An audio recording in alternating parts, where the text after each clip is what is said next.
Hello, hello. How's it going? Yeah, if you've been here before, then you know the drill. I'm just gonna look at some questions and kind of go through that and talk through some logic afterwards, and yeah, we'll go from there. I'm pretty tired, so I'm not really making much sense as I talk. But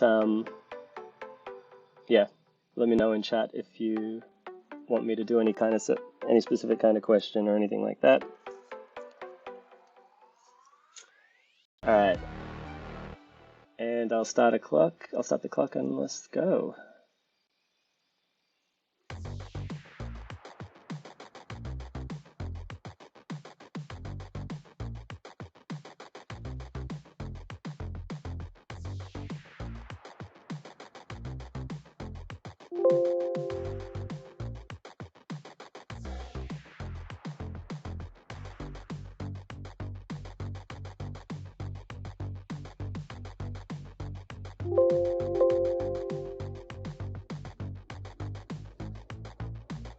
Let me turn the music down a little bit. I'm not sure how loud it is for you guys, but it's quite loud for me.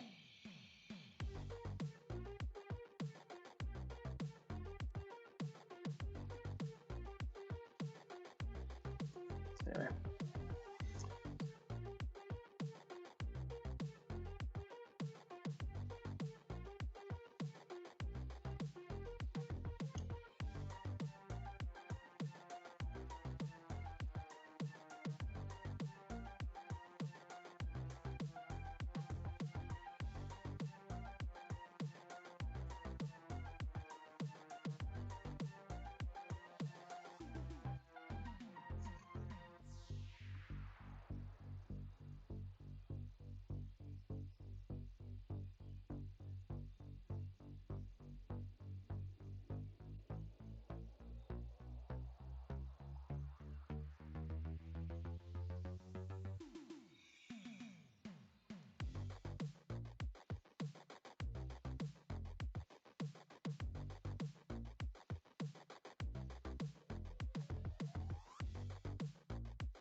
Alrighty.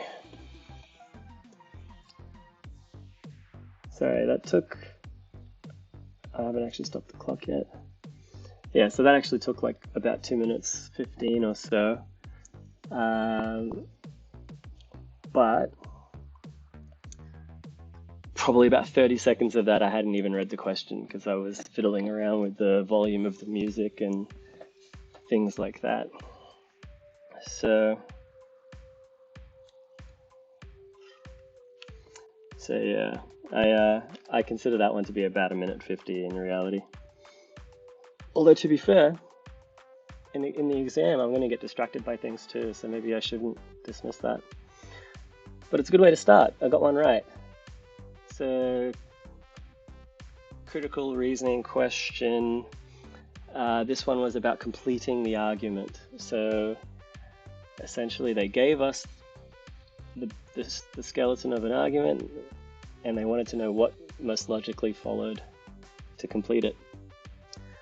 My logic stepping through this, so I won't read the whole thing again, but essentially what they said, as I understood it when I read it, what they were setting up was basically talking about loans from banks to individuals.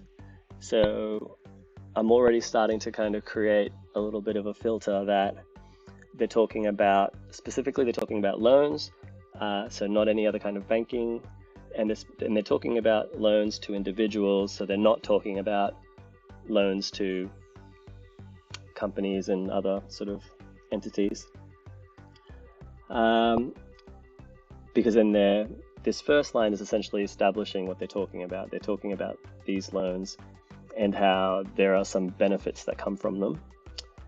Now, the second line, however, that's a big clue to say there's going to be a counterpoint. Obvious clue. Aggressive banks cause problems. I mean, you don't even really need to know what they do. Like, you don't even need to read this middle bit. You can basically say, look, more aggressive banks cause other problems. That's all you really need to know from that sentence. Therefore, the creation of a new department to monitor and restrict banks would benefit since. So the filter I kind of had in my mind before I even looked at any answer choices was, this has to be talking about something to monitor and control aggressive banks, because we've got these benefits from giving loans to individuals, and it's only these aggressive banks that are causing some problems. And yeah, again, it didn't really matter why or how they were causing problems. It just mattered that it was aggressive banks that were the problem. So I'm looking for something that's specifically talking about aggressive lending, aggressive banks. So first option, the new department would aim to restrict only aggressive lending. Well, that kind of fits.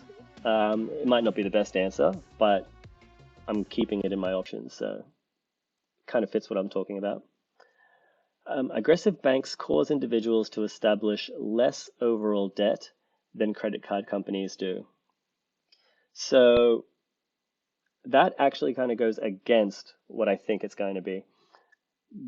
Therefore, is setting up the conclusion that this person is making, or the argument that they're making, sorry.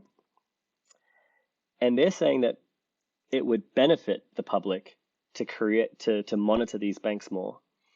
But then this weakens that point by saying, well, you don't really need to monitor the aggressive banks. It's the credit card companies that are making more debt and therefore causing more problems. So this kind of weakens that point. So that's out. Other banks, while not aggressive, may still ultimately extend more total dollars in loans to individuals than aggressive banks. Yeah, it's not really relevant. Other banks, they might total dollars, they might be giving more loans out, but they weren't problematic. Those loans were creating these benefits, letting people pay off debts for lower rates and things like that. So that's irrelevant, not going to be the answer. The loans of aggressive banks to borrowers other than individuals, such as businesses, can also cause problems. Look, that's at least consistent with the idea that aggressive banks cause problems, and that's why we need to monitor them. But when I set my filter up at the start, I was saying that, look, this whole passage is talking about lending to individuals. So yeah, while it might also be true that there's problems with businesses too, it's not really within the scope of what we're looking at for this argument. This argument is trying to protect individuals. So, and even like the actual problem that they stated, extend freely to individuals, for those individuals to pay back. Like, all of this is about protecting individuals. So yeah, so that one's out just because of that. So I think that is the kind of answer choice that could trap people. And then the last one, other measures to curb aggressive banks might have the inadvertent effect of preventing deserving individuals from getting the loans they need. That's similar to B in that I think it's weakening the argument. Again, it's basically saying, like, creating this department would help because it will create a problem. Because preventing deserving individuals from getting loans, that's a bad thing. And so creating measures to curb aggressive banks is going to make this bad thing happen. So why are we saying it's a good thing? Why is it going to benefit public well-being? So that's obviously out as well. So even though A wasn't necessarily clearly a great answer off the top, once I've gone through the rest, they were all worse. So it became the best answer. And let's just quickly see what the explanation says. Logical completion exercise. If more than one choice seems like a logical continuation, there will be clues in the sentence that make one more logical. The blank is part of the conclusion of the argument, marked by the word therefore, but therefore a big signal for the conclusion, yep. But it comes after the word since. It's a piece of evidence mentioned within the conclusion. Most logically, it will not introduce a random new piece of evidence, but will re-articulate the evidence that has been given above. That makes sense. I didn't point that out, but I think, yeah, that makes sense. Specifically, it will do so in the context of the conclusion sentence, in terms of the recommendation for the new department. So what belongs in the bank is something about how this department is a great idea, because right now though some loans are great, others are harmful, and the situation is uncontrolled. So we expect something in the blank like needs control. Sure. Applying the filter. Which answer choices are in line? Too many. We need to be more specific. What needs controlling?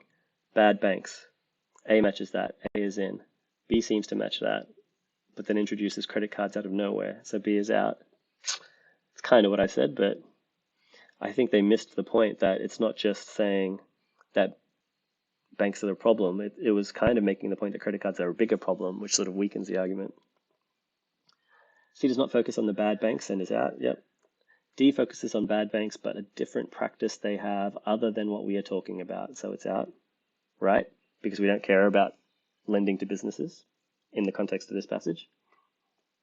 E is fairly logical, especially after B through D, but E really gives a reason why establishing a new department is a better way of curbing bad banks than other ways. That's not material to the conclusion, which is that establishing a new department would benefit. Huh. Okay, I misinterpreted E by the sounds of that. E skips the point by saying that the new department would avoid side problems without talking about why it would be good for its aim. Would benefit public well-being since other measures to curb aggressive banks might have the inadvertent effect of... Oh, I did misunderstand that. It's saying that it would be better than other methods which could cause problems. I misunderstood that, actually. If I understood that correctly, I might have gotten myself into trouble there. Skips the point by saying that the new department would be avoiding side problems without talking about why it would be good.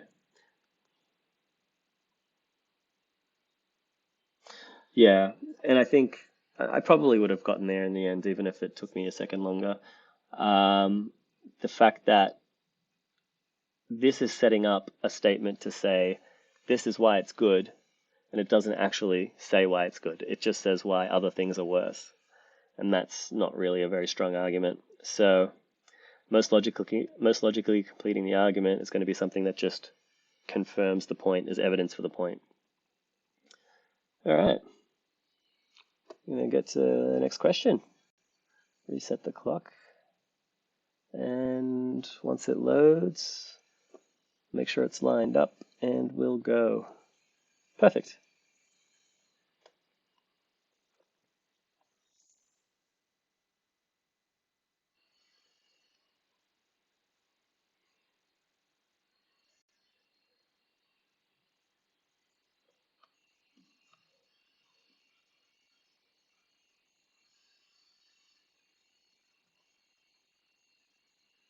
Probably should have done that in the first question.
based on the assumption that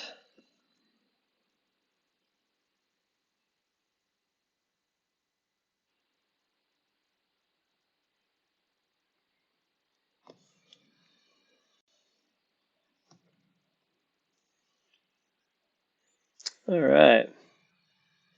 Welcome to the stream. Say hello in the chat so I know who I'm talking to. You've joined just in time to see me get a question right. So far I'm 2 for 2, which is a good start. Good start to the session. So first thing, look at, I went a little over 2 minutes, but again, it took me like 20 seconds before I even really started reading the question, which is probably something I'm going to have to work on. But anyway, yeah. So the first thing, looking at what it's asking for, it's asking for an assumption. So when I read this, there's something this assumes that is critical to that point being valid. So publicly traded companies opt to shield some negative information about their company from the market. Negative information tends to be shared progressively less and in wider communication channels of a company's organization. The public, so the public is therefore is a clear signal. Here's the conclusion. The public has less negative information about a publicly traded company than the company's employees of the most private circles, such as the CEO. So the argument is that the further away you get from the inner circle, the less information you have about the negative information around a company. And it's basing that on the premise that public companies try to shield some negative information, protect stock prices, whatever reasons, not sure, but for whatever reason, they try to shield that negative information. All right, looking at the options. Positive information flows freely from the communication channels of a publicly traded company. Is it assuming that? Not really. I don't think it's assuming that.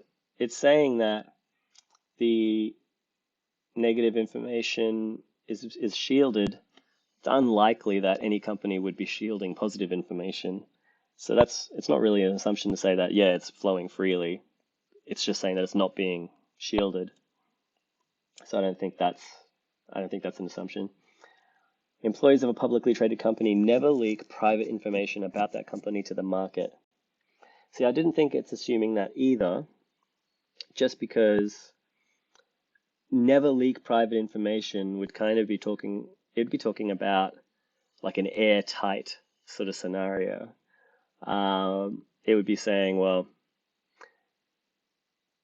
shield all negative information about their company from the market, as opposed to some information. So yeah, I don't think that one plays out as well. Like the fact that it says never, it's too strong a language to be, like if it's going to make a claim like that, it has to be really clearly asserted kind of in the argument. I don't think it is, because this is much weaker language. Some negative information shielded, progressively less. It's not saying none. So C, CEOs and other members of the most private circles are willing to distort the perceived truth to defend company's share price. Now that is another example, I think, of it going too extreme. The language is too extreme. Shielding some negative information is a far cry from blatantly lying to the public. Whether or not the motivation, like we can kind of infer the motivation might be to protect share price, but shielding and willingly distorting the truth, it's a big jump. It's a big leap. So that's far too extreme to be an assumption for this, I think. D, the public obtains negative information about a public company only from sources within that company. Now, if we talk about a company shielding negative information, it stands to reason that they can only shield the information that they are holding and therefore are distributing. they can't shield the public from something that they have no control over. So I think it makes sense that an underlying assumption for this statement is, if the company is trying to shield this negative information, to then take that to the point of saying, well, the public therefore has less, it means that the only information that they have must be what's coming from the company. So I think that does make sense as an assumption. So it only obtains negative information from within that company. That would have to be true for the company shielding it, definitely leading to less negative information in the public. So we'll keep that one. I think that one sounds reasonable. And then the last one, the public wants all relevant information about a publicly traded company, positive and negative. That's irrelevant. Nothing in this argument talked about what the public does or does not want. Nothing in that argument said that. So we don't really care what they want. We only care about what they have. And so that's completely irrelevant. So it just left us with D being the only right answer, only possible right answer. Hello to whoever's just dialed in. Let me know if you can hear me okay as well. If the music's not too loud or too quiet or whatever. In our initial approach, prediction of the answer may not spring to mind. Here we can make use of the fact. On questions asking for an assumption, the answer choices can always be evaluated with a negation test or analysis by cases. Well, that's good to know. I'm going to make a quick note of that. So yeah, logical proof.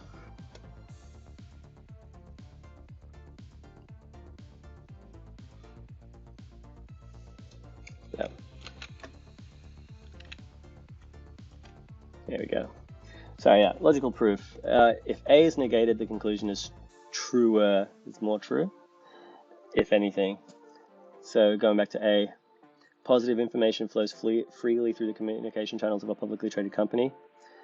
If we say the opposite of that, positive information does not flow at all through the communication channels of a publicly traded company.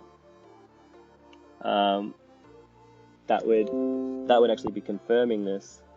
So, right, that would be confirming the argument that there's less out there. So the fact that it flows freely would be strengthening the idea that, hang on, what does that say? If A is negated, the conclusion is truer, if anything. So A is out. Positive information flows freely through the communication channels of a publicly traded company. So negating that would say positive information does not flow at all. Now that does make this argument stronger. So, right. And the fact that that's negating this makes this stronger.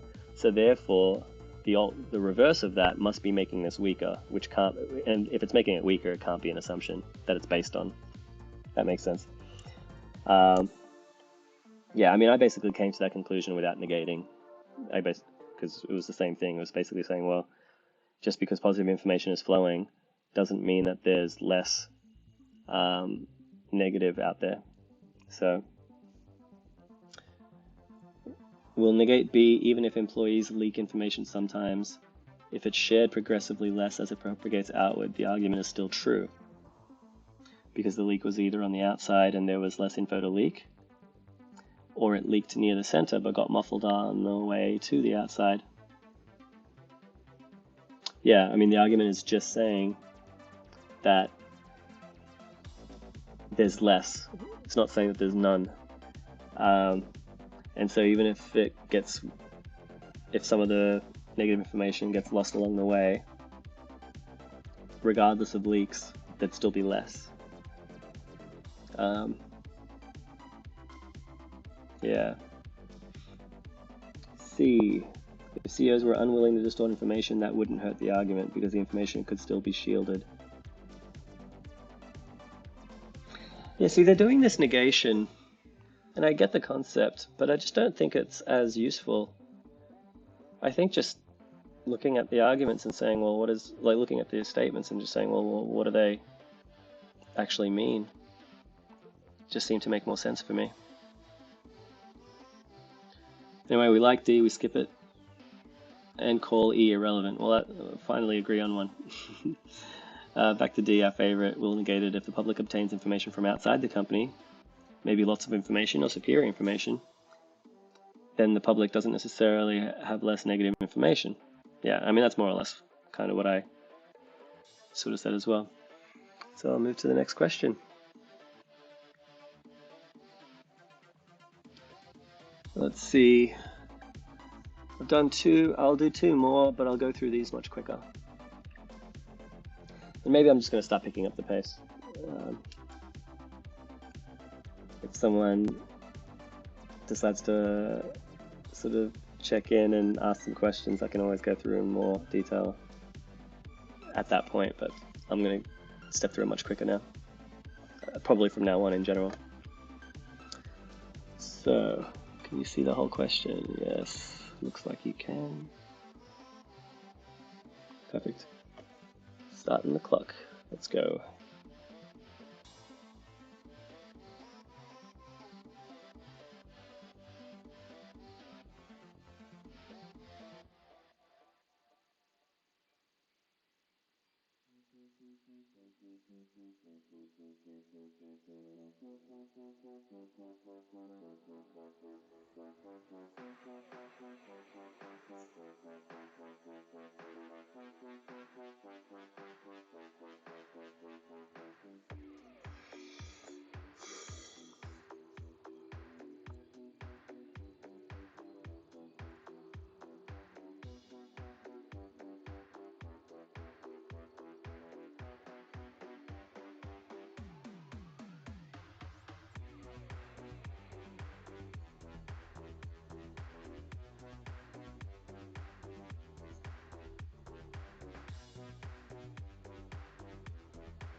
Wow, I went long.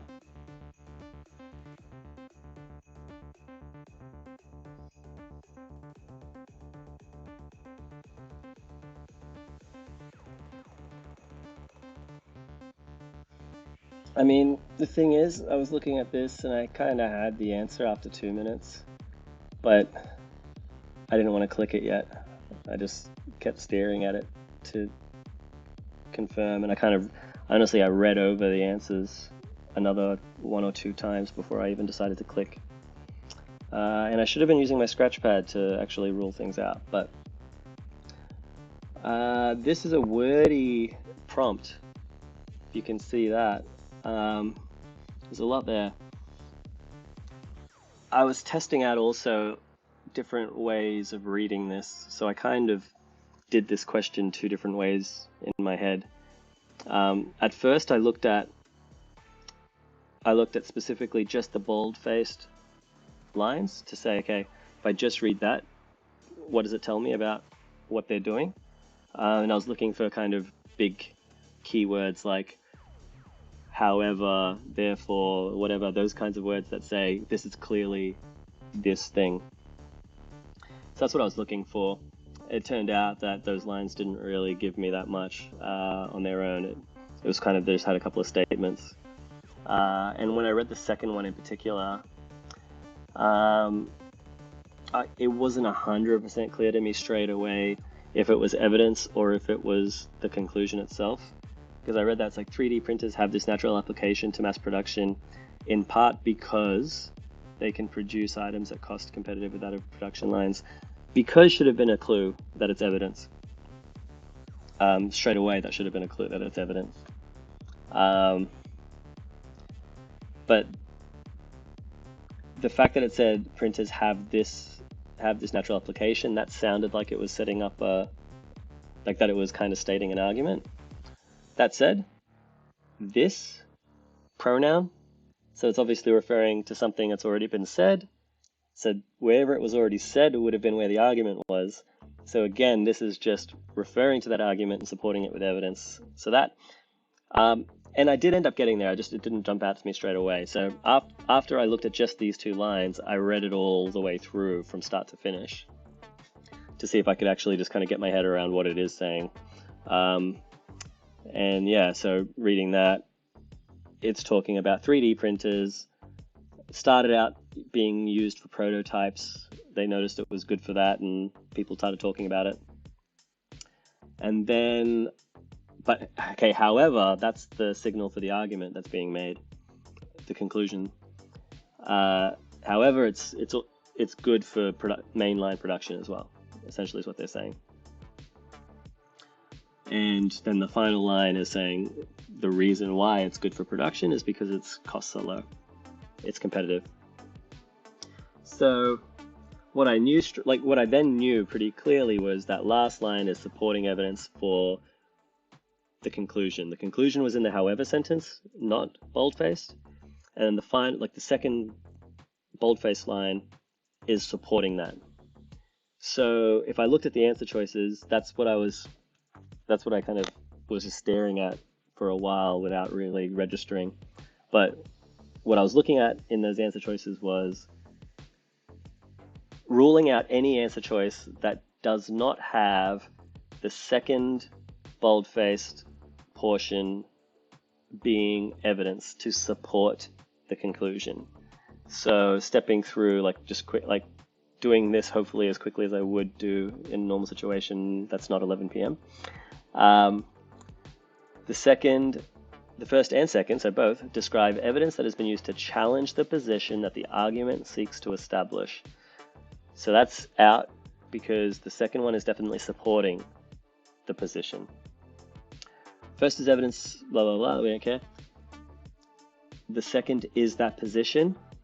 I had to read this a couple of times, admittedly, but I knew that the second wasn't a position, the second was evidence. So that one's out. The second is a consideration that is introduced to counter the force of that evidence. That sounds right. The only thing that made me hesitant was the word consideration as opposed to evidence. I know that they're more or less synonyms, but I didn't want to get caught in some weird trap. So I liked this answer, we'll keep it, look at the rest. Second, provide evidence in support of the position that the argument seeks to establish. Okay. B, provides evidence in support of the position. That's what I wanted to see. I like it, keep it. The second is that position. I rule this one out again for the same reason as I ruled out B. Now, the reason why I took an extra 45 seconds basically at the end was I kind of forgot which ones I'd ruled out, and I had to kind of read them all again and rule them out again. And that's why I should have really been doing this straight away, kind of making those notes, ruling them out as I go. And in this last one that I'm about to do to finish up, I will do that because I just need to be making sure I'm practicing that. And that brings me back to, okay, I then had to go back and read the first boldface line again just to make sure I really knew what it was saying. And I read it again and it said, okay, 3D printers been used for building prototypes long before they were on production lines. And that's why they were used, that's what they were popular for. However, so it's going to be against that. So the first is not evidence supporting what we're trying to say. So D is out because that's saying that it is supporting it.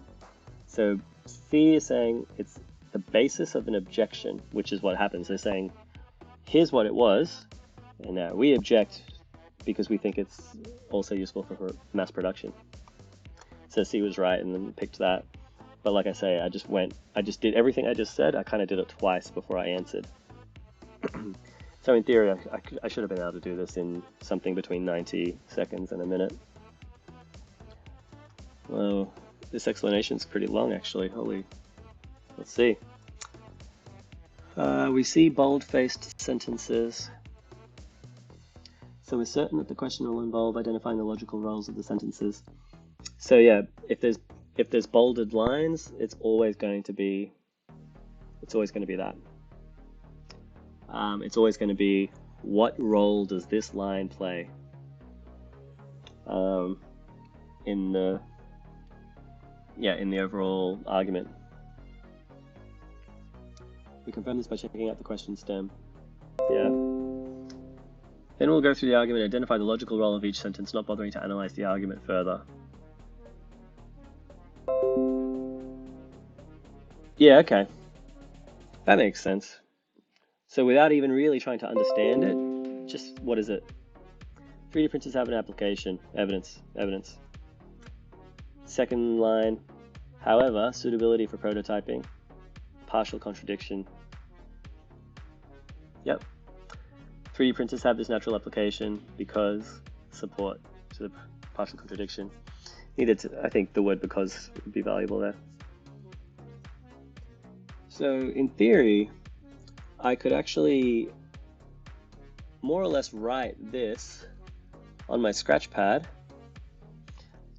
I wouldn't write the quotes. I would just write first sentence, evidence, second sentence, counter argument or contradiction, something, whatever it is. Third sentence, supporting evidence. So yeah, I could have written that and that would have actually helped as well. I mean, I did that in my mind again, which made me go back and go forward and go back and go forward. And I ended up wasting a minute more than I should. Probably 2 minutes more, really. This could have been a minute question, maybe. Anyway, the word however signals a shift in perspective. Both bold-faced portions are supporting statements. The first supports the first opinion. The second supports the second opinion, which contradicts the first to some degree. Yeah, that's more or less what I ended up figuring out. Applying the filter, A, D, and E all express the statements as on the same side of the argument. So they're all out. Yep. We're left with B and C. We can see B is wrong because of its latter portion. The second boldface statement does not express a position. Well, that's a different way of going about it, but more or less coming to the same conclusions.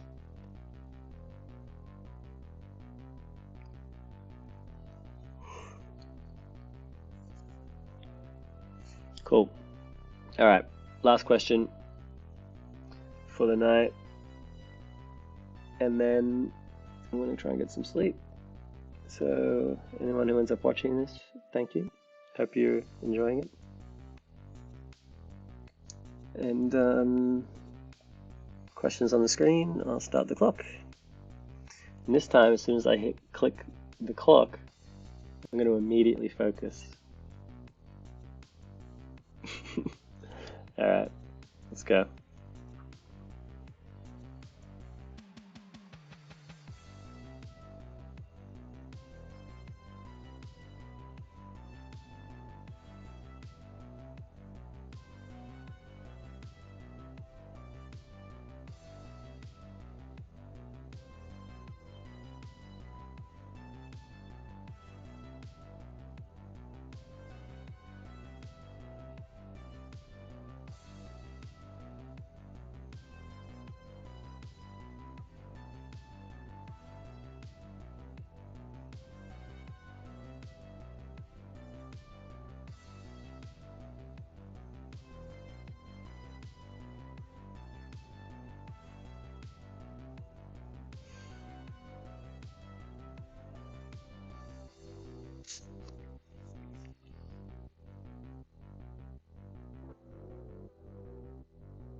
All right, yeah, I'm going long on these questions.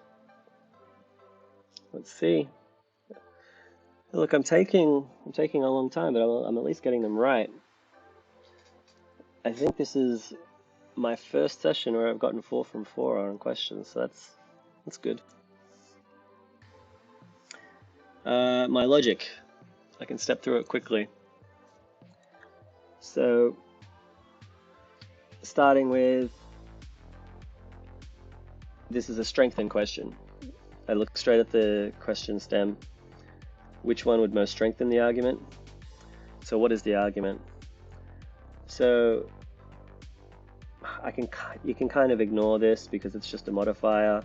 I did read it and it's got a typo in it, but anyway. While it's true that the effects of disease have been overlooked in its history, so the ancient kingdom began to collapse because of the violence, not the new diseases brought by explorers. So the argument is violence was the problem, not disease.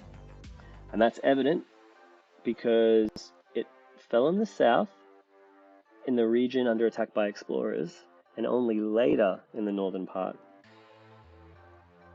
So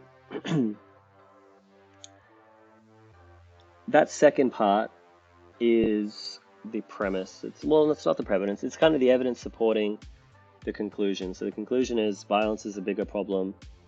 Well, no, not just that it was a bigger problem, that the kingdom collapsed. It only began to collapse because of the violence, not because of disease. So yeah, which of these would most strengthen the argument that the kingdom only collapsed or began to collapse because of violence?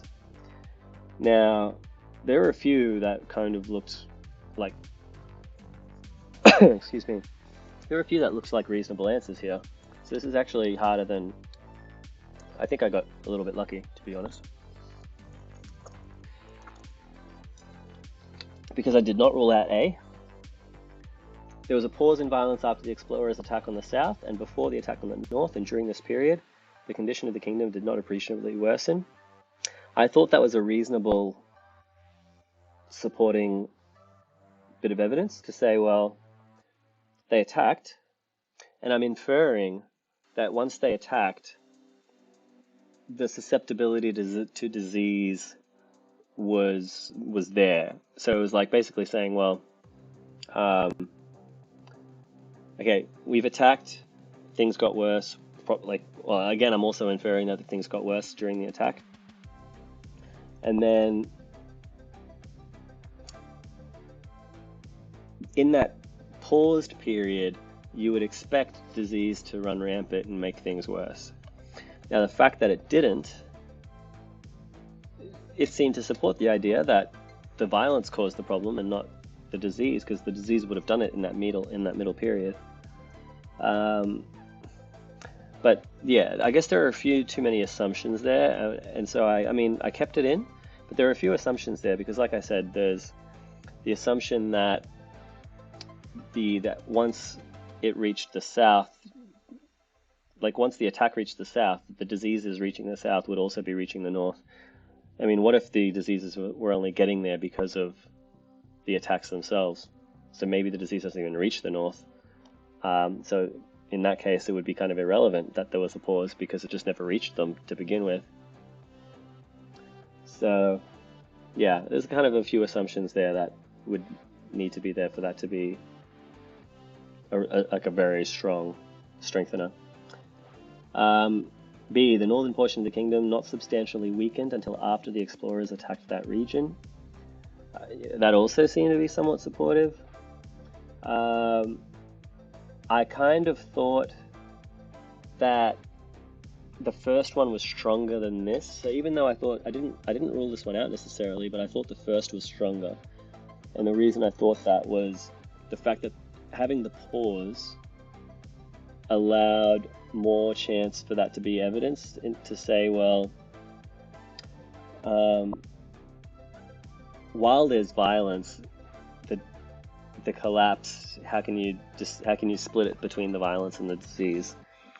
The fact that having a pause, if there was still the same number of people kind of being, like if the kingdom was being equally devastated, then during the pause in violence, if that was happening, then that would be a very clear piece of evidence that it was the violence that was the major cause of the collapse. So I thought A was stronger, and that's why I did a squiggly line to say it's not out, but I don't think it's as good. C I ruled out is the only one I was able to fully rule out. The kingdom was well armed and well fortified. The south was vulnerable to attack. So we know from the given argument, like in their evidence, they said that the south fell first. So the north of the kingdom being well armed and well fortified, the south being vulnerable to attack. That doesn't really tell us anything about the disease. It just tells us that, yeah, you'd expect the south to fall because they weren't ready. But how much was happening with disease? Like even though they weren't prepared to defend themselves and the north was armed, what does that tell us about how the disease reached there and did? We know nothing about the disease, so it can't really tell us. It doesn't really tell us much there. And to be fair, that's also kind of true of A and B. It just didn't seem as obvious to me with A and B. But A and B don't really tell us much about the effect of the disease, which is very relevant, obviously, to say, well, how much of it was due to violence versus disease. D, I kind of liked it because it pointed out the fact that D was an assumption for A to even really be a point. D made it clearer to me that I was assuming D for A to even be relevant, because the South and North would have to have been equally susceptible to disease for that pause to have any kind of weight, for the lack of collapse during that pause to have any kind of weight. It would have to have been equally susceptible during that time. If they weren't, if one was not exposed to the disease at all, then it doesn't tell us anything. So D I liked straight away because I realized it became an assumption for the rest. And the fact that it was doing that was making it very clear that it was an important piece of information that would help the argument itself. So I kept that, and I went to E to see if, just to make sure I can rule it out. Armed conflict took more lives of people X than did disease. I think that is a nice piece of trivia that is parallel to the argument. That yes, if the collapse was due to violence, you would expect that violence caused more deaths. So it's sort of like, yes, you'd expect those things to be correlated. But we're talking about strengthening the argument, which means we need to find a cause. We need something that's like that has to be true for the argument to be true. And just because more people died to violence, that doesn't actually mean that the collapse was because of the violence. There could have been other reasons why fewer people died to the disease, but the disease was the reason. So it didn't really tell us too much. It wasn't really, it's not really strengthening the argument. It's more of just another piece of information that's kind of coincidental, I suppose. Which brought me back to D being strong, so I chose it. And hopefully my logic was reasonably consistent with what they try to explain. Reading the question. We read about the ancient kingdom of people X. The conclusion here is that violence, not disease, brought them down. Yep. Evidence concerns the order in which the parts of the country collapsed. To strengthen this argument, we'll want to strengthen the logical connection between the geographical evidence and the attribution of violence over disease. For example, maybe disease also struck first in the part that fell first to the violence. That would undermine the connection. We look for something relevant to this geography attribution question. Yeah, and that's pretty much the same sort of mentality I took in. So, applying the filter, choice D is pretty close to the specific prediction we had in mind. The other answer choices are tempting. Choices... Okay, so they agreed, actually, that a lot of those are tempting. That's good. That makes me feel better. If they had said, oh, it's so obvious that these were all wrong, I would have felt a little stupid. Anyway. The other answer choices are tempting. Choices C and E both give comparisons that are not material to whether violence or disease initiated the problems. Yeah, so choices C and E being, yeah, they're well armed and defended up in the north, and the armed conflict took more lives. Yeah, so they give information, but it's not actually telling us what caused the problems. And I said that more clearly about E, that it's a good piece of information, but it doesn't tell us cause.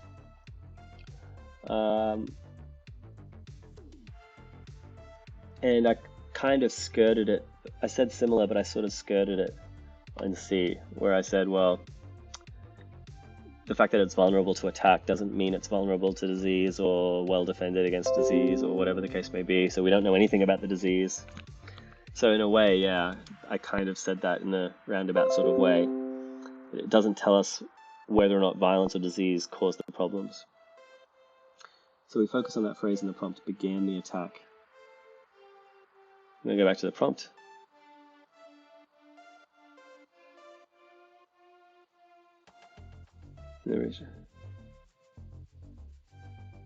Okay, began the attack is not in the prompt. I think they mean began to collapse, which is what I was focused on. So, anyway. Choices A and B are talking about beginning the attack, so they are both out. All right, now that they've said that they're saying that like it's really obvious. So I don't know. Choices A and B are talking about beginning the attack, so they are both out.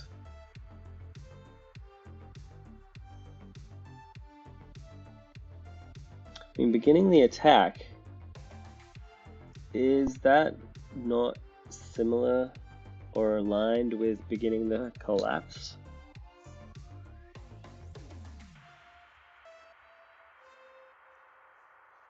Yeah, okay. I mean, they seem to be ruling that out much more easily than I would have, and that I did. I only really realized that they weren't as good until I saw D and I saw that it was good, like better. Anyway, we can analyze choice D by extreme cases. If the regions of the country were equally susceptible to disease, then it would be less likely that one part would fall first, as was the case. That would indeed strengthen the explanation that violence caused the downfall in the South.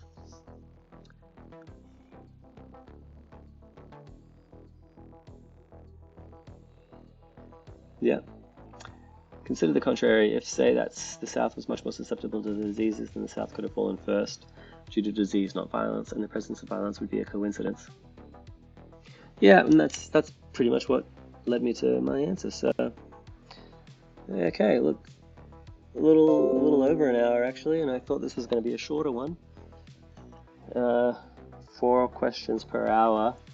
It's not exactly a rapid rate. 15 minutes per question, more or less.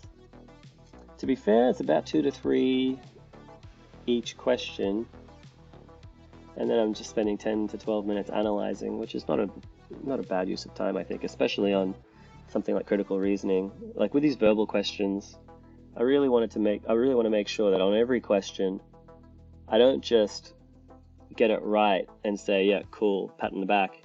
I want to be able to say, look, I got it right, and here's the reason that I knew that this one was right, and here are the reasons, well, that it was the best at least. Here are the reasons why I was able to rule out the rest. I want to make sure that my logic for those things are hitting the mark. I don't want to like accidentally get it right, and because my logic was just wrong, which I did in that first question actually. I still think that if I had understood it correctly, I would have gotten there, but it was lucky that my misunderstanding still led me to the right answer. But that said, yeah, good session. 4 from 4. Happy with that. I might try and do some streams a little bit earlier in the day so that I will be a bit fresher, and then it might also be more convenient for anyone else that might decide to join. But yeah, if you do watch this, thanks for watching. I hope it was useful for you. Feel free to shoot some messages or join in a future chat, and